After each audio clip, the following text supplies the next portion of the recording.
Math care চ্যানেলের পক্ষ থেকেই সকলকে সুস্বাগতম। আশা করি তোমরা সকলেই ভালো আছো। দেখো, আজকে আরেকটি নতুন ভিডিওতে এসেছি। আজকে দ্বিতীয় পর্যায়ক্রমিক মূল্যায়নের যে সাজেশন, সেটি চ্যাপ্টার ওয়াইজ গুরুত্বপূর্ণ অঙ্কগুলি আমি এখানে সাজেশন রূপে দিয়ে দেব। যে অঙ্কগুলি কোষে ভালোভাবে প্র্যাকটিস করলে পরীক্ষাতে খুব ভালো নম্বর পাবে, সেই অঙ্কগুলি এখানে সুন্দরভাবে দাগ দিয়ে দেব। এইবার দ্বিতীয় পর্যায়ক্রমিক মূল্যায়নের যে সিলেবাসটি দেখো, এখানে দেওয়া আছে চ্যাপ্টার 4, 5, 6 এবং 9 থেকে 16। এই যে 4, 5, 6 সেটি প্রথম পর্যায়ক্রমিক মূল্যায়নে 1 থেকে 8 পর্যন্ত দেওয়া ছিল। এখানে দেখো, প্রথম পর্যায়ক্রমিক মূল্যায়নের যে সিলেবাসটি ছিল চ্যাপ্টার 1 থেকে 8 পর্যন্ত। তাহলে দ্বিতীয় পর্যায়ক্রমিক মূল্যায়নের যে সিলেবাসটি দেখলাম 4, 5, 6 এবং 9 থেকে 16, তাহলে 4, 5, 6 কিন্তু প্রথম পর্যায়ক্রমিক মূল্যায়নের সিলেবাসের মধ্যে অন্তর্ভুক্ত ছিল, অর্থাৎ আগের পরীক্ষাতে কিন্তু সেই অঙ্কগুলি বা সেই চ্যাপ্টারগুলি হয়েছে। এবার দ্বিতীয় পর্যায়ক্রমিক মূল্যায়নের ক্ষেত্রেও কিন্তু সেখান থেকেও আবার গুরুত্বপূর্ণ অঙ্কগুলি থাকবে। তাই আগের প্রথম পর্যায়ক্রমিক মূল্যায়নের যে সাজেশনটি আমি করেছিলাম, অর্থাৎ যে গুরুত্বপূর্ণ অঙ্কগুলি দাগ দিয়েছিলাম, সেই অঙ্কগুলি গুরুত্বপূর্ণ পরের পরীক্ষার জন্যও থাকছে। তবুও আমি আবার এইবারে যখন আবার দ্বিতীয় পর্যায়ক্রমিক মূল্যায়নের সাজেশান করছি, তখনও কিন্তু আবার গুরুত্বপূর্ণ অঙ্কগুলি দাগ দিয়ে দেব এবং প্রথম পর্যায়ক্রমিক মূল্যায়নের জন্য যেগুলি গুরুত্বপূর্ণ দাগ দিয়েছিলাম সেগুলিকেও ভালোভাবে অনুশীলন করবে। এইবার এখানে দেখে নাও কি কি অধ্যায় আছে। 4, 5, 6 অর্থাৎ এই স্থানাঙ্ক জ্যামিতি, দূরত্ব নির্ণয়, রৈখিক সহজ সমীকরণ, দুই চল বিশিষ্ট, তারপর সামান্তরিকের ধর্ম অর্থাৎ জ্যামিতি। তারপর এখান থেকে 9 থেকে 16 অর্থাৎ ভেদক ও মধ্যবিন্দু সংক্রান্ত উপপাদ্য, লাভ ক্ষতি, রাশিবিজ্ঞান, ক্ষেত্রফল সংক্রান্ত উপপাদ্য, সম্পাদ্য, ত্রিভুজের সমান ক্ষেত্রফল বিশিষ্ট সামান্তরিক এবং চতুর্ভুজের সমান ক্ষেত্রফল বিশিষ্ট ত্রিভুজ। তারপর ত্রিভুজ ও চতুর্ভুজের পরিসীমা এবং ক্ষেত্রফল, বৃত্তের পরিধি। এই এতদূর পর্যন্ত অর্থাৎ এই 227 পাতা যে এইখান পর্যন্ত অঙ্কগুলি কিন্তু দ্বিতীয় পর্যায়ক্রমিক মূল্যায়নের জন্য গুরুত্বপূর্ণ। এটি হচ্ছে সিলেবাস। এরপর দেখে নেব দ্বিতীয় পর্যায়ক্রমিক মূল্যায়নের নম্বর বিভাজন, অর্থাৎ নম্বর কীরকম থাকবে। পাটিগণিত থেকে অতি সংক্ষিপ্ত প্রশ্ন অর্থাৎ 1 নম্বরের, সেটি MCQ হতে পারে, শূন্যস্থান পূরণ হতে পারে বা সত্য মিথ্যা হতে পারে। সেখান থেকে 1 নম্বরে একটি, অতি সংক্ষিপ্ত অর্থাৎ সংক্ষিপ্ত উত্তরভিত্তিক প্রশ্ন যেটাকে এসে টাইপ বলা হয়, সেখানে একটি থাকবে 2 নম্বরের এবং দীর্ঘ উত্তরভিত্তিক প্রশ্নে 3 নম্বরের একটি। এইভাবে মোট মিলিয়ে 6 নম্বর মোট এখান থেকে থাকবে পাটিগণিত। বীজগণিতে থাকবে 3 নম্বরের একটি বড় প্রশ্ন, তাহলে 3 নম্বর। জ্যামিতি থেকে একটি 1 নম্বরের প্রশ্ন, 2 নম্বরের প্রশ্ন একটি এবং বড় প্রশ্ন থাকবে অর্থাৎ 4 নম্বরে একটি, 3 নম্বরের আবার একটি, 4 নম্বর অর্থাৎ দুটি 4 নম্বর। একটি হচ্ছে এখানে একটি উপপাদ্য থাকবে, একটি প্রয়োগ থাকবে এবং একটি সম্পাদ্য থাকবে। এই মিলিয়ে মোট 14 নম্বর। এবং অধ্যায়গুলি এখানে দেওয়া আছে যে 6, 9, 12, 13, 14 এই অধ্যায় থেকে কিন্তু এই প্রশ্নগুলি থাকবে। স্থানাঙ্ক জ্যামিতি সেটি একটি আলাদা অধ্যায়, সেখান থেকে 1 নম্বরের একটি প্রশ্ন এবং সংক্ষিপ্ত উত্তরভিত্তিক প্রশ্ন অর্থাৎ এসে টাইপের যেটি 2 নম্বরের প্রশ্ন, সেরকম একটি প্রশ্ন থাকবে। 2 আর 1 মিলে মোট 3 নম্বর, সেটি 4 নম্বর অধ্যায় থেকে থাকবে। পরিমিতির একটি 1 নম্বরের, সেই 1 নম্বরেরটি MCQ হতে পারে কিংবা সত্য মিথ্যা হতে পারে, আবার শূন্যস্থান পূরণও হতে পারে। সেখান থেকে 1 নম্বর এবং 2 নম্বর যেটি এসে টাইপ কোশ্চেন সেটি একটি থাকবে এবং দীর্ঘ উত্তরভিত্তিক প্রশ্নে 6 নম্বর থাকবে, 3 নম্বরের প্রশ্ন দুটি। তাহলে মোট 6, 2, 8, 1, 9, এখানে 9 15 নম্বর অধ্যায় এবং 16 নম্বর অধ্যায় থেকে থাকবে। আবার রাশিবিজ্ঞান আরও একটি আলাদা অধ্যায়, সেখানে এসে টাইপের কোশ্চেন অর্থাৎ শর্ট অ্যান্সার টাইপ, যেটাকে সংক্ষিপ্ত উত্তরভিত্তিক প্রশ্ন একটি থাকবে 2 নম্বরের এবং দীর্ঘ অর্থাৎ লং কোশ্চেন থাকবে একটি 3 নম্বরের, মোট 5 নম্বর, সেটি 11 নম্বর অধ্যায় থেকে থাকবে। এইভাবে মোট 1 নম্বরের প্রশ্নে 4 নম্বর, 2 নম্বর প্রশ্নে মোট 10 নম্বর এবং দীর্ঘ উত্তরভিত্তিক প্রশ্ন অর্থাৎ লং কোশ্চেন যেটাকে বলে 26 নম্বর, মোট 40 নম্বর। এইভাবে আমাদের নম্বর বিভাজনটি আছে। এর মধ্যে এখানে দেওয়া আছে যে অতি সংক্ষিপ্তর মধ্যে এই যে বহু পছন্দ ভিত্তিক প্রশ্ন যেটাকে আমরা বলি এমসিকিউ মাল্টিপল চয়েস কোয়েশ্চেন, সত্য মিথ্যা থাকতে পারে, শূন্যস্থান পূরণ, এই ধরনের প্রশ্ন কিন্তু থাকতে পারে। অতি সংক্ষিপ্ত যেটা হচ্ছে 1 নম্বরের। জ্যামিতি থেকে সামান্তরিকের ধর্ম একটি প্রশ্ন 1 নম্বরের থাকে। আর দীর্ঘ উত্তরভিত্তিক প্রশ্ন এখানে তো আমরা দেখলাম পাটিগণিতের লাভ ক্ষতি থেকে থাকবে একটি প্রশ্ন। বীজগণিতে যেটি 1 নম্বরের থাকবে সেটি রৈখিক সহজ সমীকরণ, অপনয়ন বা পরিবর্ত পদ্ধতিতে সমাধান, এই দুটোর মধ্যে একটি প্রশ্ন থাকবে, করতে হবে, হয়তো দুটোও থাকতে পারে 3 নম্বরের। জ্যামিতির কি আছে, দুটি উপপাদ্যের মধ্যে একটি উপপাদ্য 4 নম্বর। উপপাদ্যের প্রয়োগে জ্যামিতির সমস্যার সমাধান যেটি প্রয়োগ থাকে সেখান থেকে একটি প্রশ্ন থাকবে 3 নম্বর। এবং সম্পাদ্য একটি সম্পাদ্য হচ্ছে চতুর্ভুজের সমান ক্ষেত্রফল বিশিষ্ট ত্রিভুজ অঙ্কন এবং ত্রিভুজের সমান ক্ষেত্রফল বিশিষ্ট সামান্তরিক বা চতুর্ভুজ অঙ্কন, সেটি একটি থাকবে, অর্থাৎ দুটি কোশ্চেন থাকবে, তার মধ্যে একটি করতে হবে, সেটি 4 নম্বর। পরিমিতি থেকে ত্রিভুজ ও চতুর্ভুজের পরিসীমা ও ক্ষেত্রফল, সেখান থেকে একটি প্রশ্ন 3 নম্বর। বৃত্তের পরিধি থেকে একটি প্রশ্ন করতে হবে 3 নম্বর এবং রাশিবিজ্ঞান থেকে একটি প্রশ্ন 3 নম্বর। এই মিলে মোট 40 নম্বরের প্রশ্ন এবং সময় থাকবে 1 ঘন্টা 30 মিনিট, অর্থাৎ 1.5 ঘন্টা টাইম, তার মধ্যে কিন্তু প্রশ্নগুলি করতে হবে। এইবার আমরা চলে যাব অধ্যায় ভিত্তিক, অর্থাৎ প্রত্যেকটি চ্যাপ্টার ওয়াইজ সাজেশন, যে অঙ্কগুলি পরীক্ষার জন্য খুবই গুরুত্বপূর্ণ, খুবই ভালোভাবে মনোযোগ সহকারে ভিডিওটি দেখে অঙ্কগুলি প্র্যাকটিস করবে। প্রথমেই দেখো 4 অধ্যায় স্থানাঙ্ক জ্যামিতি দূরত্ব নির্ণয়। কোষে দেখি 4-এর 2-এর দাগের অঙ্কগুলি সবগুলি ভালোভাবে করবে এবং খুবই সহজ অঙ্ক। এখান থেকে শর্ট প্রশ্ন অর্থাৎ 1 নম্বর বা 2 নম্বরের প্রশ্ন পড়তে পারে, তবু এখানে 2-এর দাগের 5-এর অঙ্কটি গুরুত্বপূর্ণ, 5-এর নয় 6-এর অঙ্কটি গুরুত্বপূর্ণ। তারপর 4-এরটি খুবই গুরুত্বপূর্ণ, 4-এর দাগ। তারপর 8-এর দাগ গুরুত্বপূর্ণ। তারপর চলে এসো 11-র দাগ, 11-র দাগটি স্টার দিয়ে রাখতো, খুব গুরুত্বপূর্ণ। এবং 14-র দাগ, এই কয়েকটি অঙ্ক, এছাড়াও 13টিও গুরুত্বপূর্ণ। এই কয়েকটি অঙ্ক এই পাতা থেকে করলেই পেয়ে যাবে।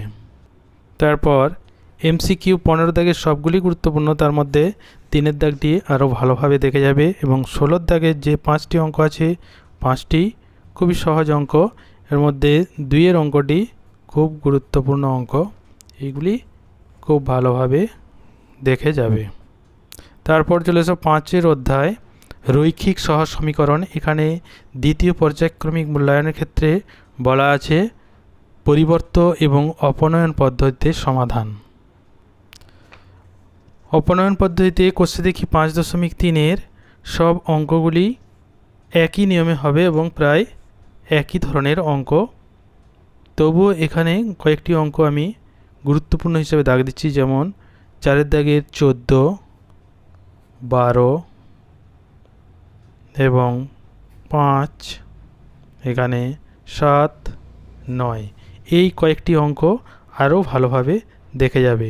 তারপর হচ্ছে পরিবর্ত পদ্ধতিতে সমাধান।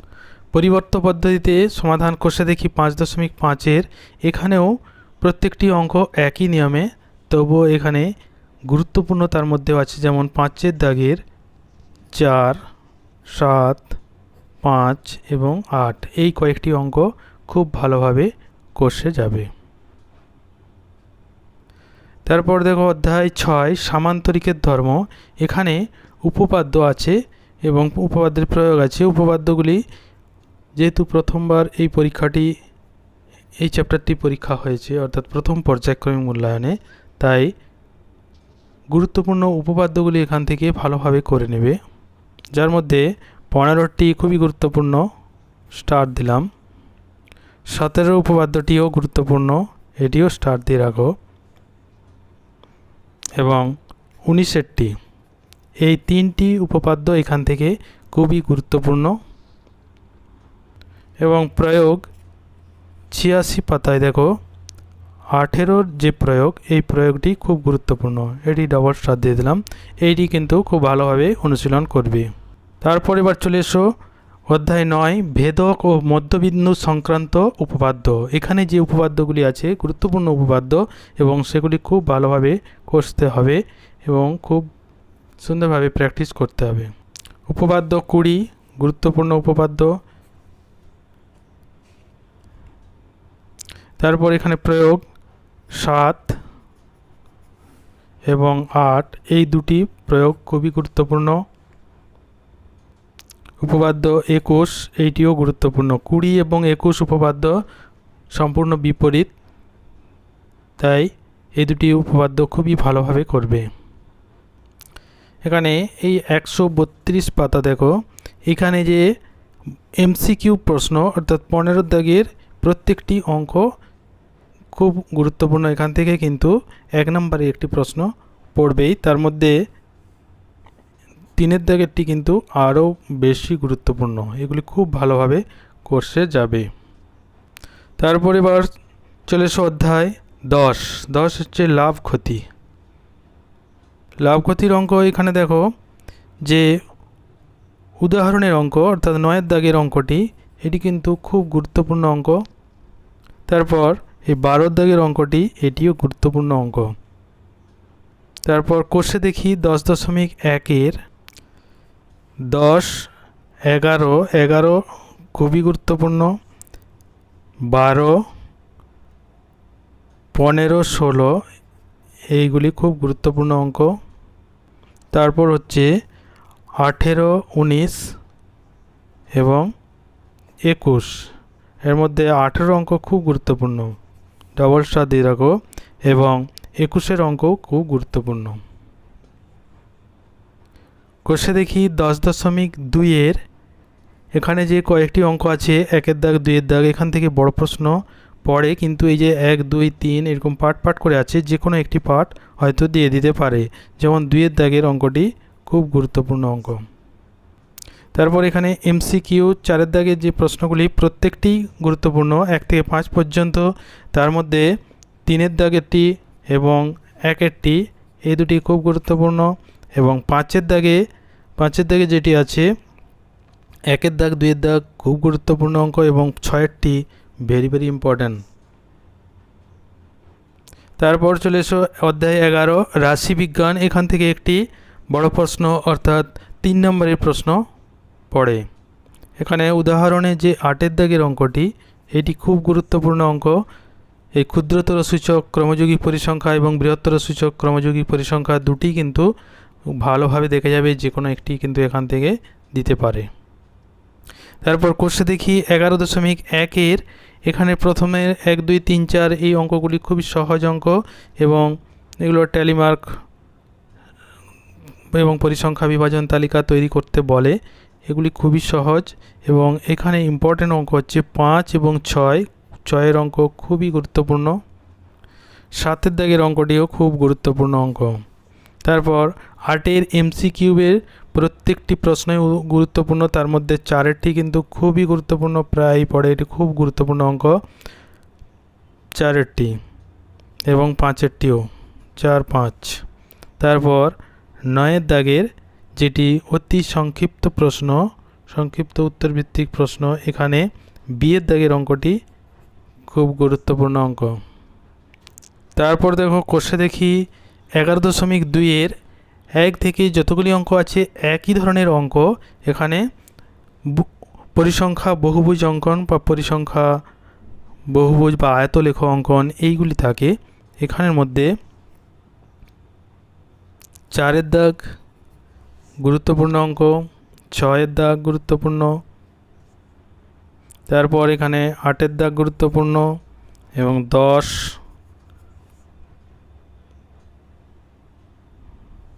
13 এইগুলি গুরুত্বপূর্ণ অঙ্ক এখান থেকে খুব ভালোভাবে অনুশীলন করবে। তারপর পরের পাতায় দেখো 14-এর দাগে যে MCQ কোশ্চেনগুলি আছে, এখানে 5টি প্রশ্নই কিন্তু খুবই গুরুত্বপূর্ণ এবং সহজ। তার মধ্যেও এখানে 3-এর দাগ এবং 4-এর দাগ এই দুটি খুব ভালোভাবে করে যাবে। তারপর দেখো চলে এসেছি অধ্যায় 12 ক্ষেত্রফল সংক্রান্ত উপপাদ্য। এখানে 23-এর উপপাদ্য খুবই গুরুত্বপূর্ণ এবং 25-এর উপপাদ্য ছোট হলেও এই উপপাদ্যটি কিন্তু খুব গুরুত্বপূর্ণ উপপাদ্য এবং 26-এরটিও গুরুত্বপূর্ণ। তাহলে এখানে 3টি উপপাদ্য 23, 25 এবং 26 এই 3টি উপপাদ্য ক্ষেত্রফল সংক্রান্ত উপপাদ্য থেকে খুব গুরুত্বপূর্ণ উপপাদ্য। এখানে প্রয়োগ, এই 12-র প্রয়োগটি খুব গুরুত্বপূর্ণ প্রয়োগ, এটি খুব সুন্দরভাবে অনুশীলন করবে। আরও একটি এখানে প্রয়োগ দেখো 6-এর প্রয়োগটি, এটিও কিন্তু গুরুত্বপূর্ণ প্রয়োগ। তারপর এখানে প্রয়োগ 15টি গুরুত্বপূর্ণ প্রয়োগ। তারপর দেখো অধ্যায় 13 সম্পাদ্য ত্রিভুজের সমান ক্ষেত্রফল বিশিষ্ট সামান্তরিক যার একটি নির্দিষ্ট কোণ দেওয়া আছে। এখানে কোষে দেখি 13, প্রত্যেকটি অঙ্কনই প্রায় একই রকমের, তবু তার মধ্যে ইম্পর্ট্যান্ট হচ্ছে, খুব ইম্পর্ট্যান্ট 5 এবং 6, 5, 6 খুবই গুরুত্বপূর্ণ এবং 2-এরটিও গুরুত্বপূর্ণ। তারপর অধ্যায় 14 সম্পাদ্য চতুর্ভুজের সমান ক্ষেত্রফল বিশিষ্ট ত্রিভুজ অঙ্কন, এখানেও একটি সম্পাদ্য অবশ্যই পড়বে। কোষে দেখি 14, এখানেও সম্পাদ্যগুলি প্রায় একই রকমের, অর্থাৎ চতুর্ভুজের সমান ক্ষেত্রফল বিশিষ্ট ত্রিভুজ অঙ্কন। এর মধ্যে এখানে 5-এর যে অঙ্কনটি এটি খুবই গুরুত্বপূর্ণ, কারণ এখানে বর্গক্ষেত্রের সমান ক্ষেত্রফল বিশিষ্ট সামান্তরিক অঙ্কন করতে বলা হয়েছে। প্রথমে বর্গক্ষেত্রের সমান ক্ষেত্রফল বিশিষ্ট ত্রিভুজ অঙ্কন করতে হবে, তারপর ত্রিভুজের সমান ক্ষেত্রফল বিশিষ্ট সামান্তরিক অঙ্কন করতে হবে, তাই 5-এরটি খুবই গুরুত্বপূর্ণ। তারপর বাকি 1 থেকে 8 পর্যন্ত যতগুলি আছে প্রায় একই রকমের, 6-এরটি গুরুত্বপূর্ণ, 7-এরটিও গুরুত্বপূর্ণ। তারপর দেখো অধ্যায় 15 ত্রিভুজ ও চতুর্ভুজের পরিসীমা ও ক্ষেত্রফল। এই অধ্যায়ের 3টি অনুশীলনী আছে, অর্থাৎ 15.1, 15.2 এবং 15.3। 3টি অধ্যায়ের অঙ্কগুলি খুবই গুরুত্বপূর্ণ এবং তার মধ্যে যেগুলি খুব ভালোভাবে দেখে যেতে হবে সেগুলি এখন দেখে নাও। কোর্সে দেখি 15.1-এর 5, 6, 7 এবং 8, তার মধ্যে 7-এর অঙ্ক খুবই গুরুত্বপূর্ণ, একদম স্টার দিয়ে রাখলাম। তারপর এখানে দেখো পরের পাতায় 10টি গুরুত্বপূর্ণ, 10-এর দাগ 13, তারপর একদম চলে এসো 16-র অঙ্ক কিন্তু ভেরি ভেরি ইম্পর্ট্যান্ট এবং 18, 17 গুরুত্বপূর্ণ, এই কয়েকটি অঙ্ক গুরুত্বপূর্ণ। তারপর MCQ যেটি 19-এর দাগ, এখানে 1 থেকে যে 4টি আছে 4টি গুরুত্বপূর্ণ, তার মধ্যে 4-এর অঙ্কটি কিন্তু খুব বেশি গুরুত্বপূর্ণ অঙ্ক। তারপর 20-এর দাগে যে সংক্ষিপ্ত উত্তরভিত্তিক প্রশ্ন, এখানে 20-এর দাগে 2-এর অঙ্কটি এবং 5-এরটি খুবই গুরুত্বপূর্ণ অঙ্ক এবং 3-এরটিও, তার মধ্যে 2-এরটি কিন্তু খুবই গুরুত্বপূর্ণ। তারপর চলে এসো 15.2, কোষে দেখি 15.2-এর, এখানে 1-এর দাগে যে অঙ্কগুলি আছে এগুলি খুব ভালো করে দেখে যাবে, এগুলি খুবই শর্ট প্রশ্ন, অর্থাৎ ছোট ছোট, শুধুমাত্র সূত্রের সাহায্যে অঙ্কগুলি করতে হবে। তারপর চলে এসো 3-এর দাগের অঙ্ক গুরুত্বপূর্ণ, 6-এর দাগ গুরুত্বপূর্ণ, 6-এরটা কিন্তু খুবই গুরুত্বপূর্ণ, এই জন্য ভেরি ভেরি ইম্পর্ট্যান্ট স্টার দিয়ে রাখলাম। তারপর পরের পাতায় চলে এসো একদম 7-এর দাগের গুরুত্বপূর্ণ অঙ্ক, 7-এর দাগ, তারপর 9, 11টি খুবই গুরুত্বপূর্ণ, 12, 13 এই দুটিও, এবং 14টি ভেরি ভেরি ইম্পর্ট্যান্ট এবং 18, 17, 18 এই দুটি, এই কয়েকটি অঙ্ক এখান থেকে করলেই একটি অঙ্ক অবশ্যই পেয়ে যাবে। তারপর 20 দাগের অঙ্ক ইম্পর্ট্যান্ট। MCQ প্রত্যেকটি অঙ্কই গুরুত্বপূর্ণ, তার মধ্যে 5-এর দাগ ভেরি ভেরি ইম্পর্ট্যান্ট এবং 6-এর দাগ এই দুটি খুবই গুরুত্বপূর্ণ। 22-এর দাগে যে সংক্ষিপ্ত উত্তর ভিত্তিক প্রশ্ন আছে এখানের মধ্যে 5টি অঙ্কই গুরুত্বপূর্ণ, তার মধ্যে 4-এর দাগেরটি কিন্তু খুব ভেরি ভেরি ইম্পর্ট্যান্ট। এরপর 15.3 কোষে দেখি 15.3-এর এখানে 3-এর দাগের অঙ্কটি গুরুত্বপূর্ণ। তারপর 5-এর দাগ, তারপর 7, 9, 13-র দাগ অঙ্ক খুব গুরুত্বপূর্ণ এবং 15, 16 এগুলিও গুরুত্বপূর্ণ। আর বহু বিকল্পীয় প্রশ্ন বা MCQ 17-র দাগের প্রত্যেকটি প্রশ্নই খুবই ছোট ছোট প্রশ্ন। এর মধ্যে এখানে 4-এর দাগের অঙ্কটি খুবই গুরুত্বপূর্ণ অঙ্ক। তারপর 18-র দাগে যেগুলি সংক্ষিপ্ত উত্তর ভিত্তিক প্রশ্ন এখানের মধ্যে 5-এর দাগেরটি এবং 2-এর দাগেরটি এই দুটি ভেরি ভেরি ইম্পর্ট্যান্ট। তারপর চলে এসো অধ্যায় 16 বৃত্তের পরিধি। এখানে যেগুলি গুরুত্বপূর্ণ অঙ্ক আছে সেগুলি খুব ভালোভাবে দেখে নাও। কোর্সে দেখি 16 এখানে 6-এর দাগের অঙ্কটি গুরুত্বপূর্ণ, তারপর 7-এরটি গুরুত্বপূর্ণ, 6, 7 তার মধ্যে 6টি খুবই গুরুত্বপূর্ণ, 9 এটিও ভেরি ভেরি ইম্পর্ট্যান্ট এবং তারপর 10-এরটিও ভেরি ভেরি ইম্পর্ট্যান্ট। তাহলে 6, 9, 10, 7 এইগুলি গুরুত্বপূর্ণ অঙ্ক। এবং এখানে আরেকটি উদাহরণের অঙ্ক 10 এবং 11 এই দুটি অঙ্ক খুব গুরুত্বপূর্ণ, তার মধ্যে 10-এরটি ভেরি ভেরি ইম্পর্ট্যান্ট। তারপর পরের পাতায় চলে এসো, এখানে 13-র দাগের অঙ্কটি গুরুত্বপূর্ণ, 14টি এবং 17। আর 19-এর দাগে যে MCQ প্রশ্ন এখানে 3-এর দাগেরটি ভেরি ভেরি ইম্পর্ট্যান্ট এবং 1-এর দাগেরটিও ভেরি ভেরি ইম্পর্ট্যান্ট। তারপর 5-এরটিও গুরুত্বপূর্ণ। এবার 20-র দাগে যে সংক্ষিপ্ত উত্তর ভিত্তিক প্রশ্ন এখানের মধ্যে 4-এরটি খুব গুরুত্বপূর্ণ, 5-এরটিও খুব গুরুত্বপূর্ণ।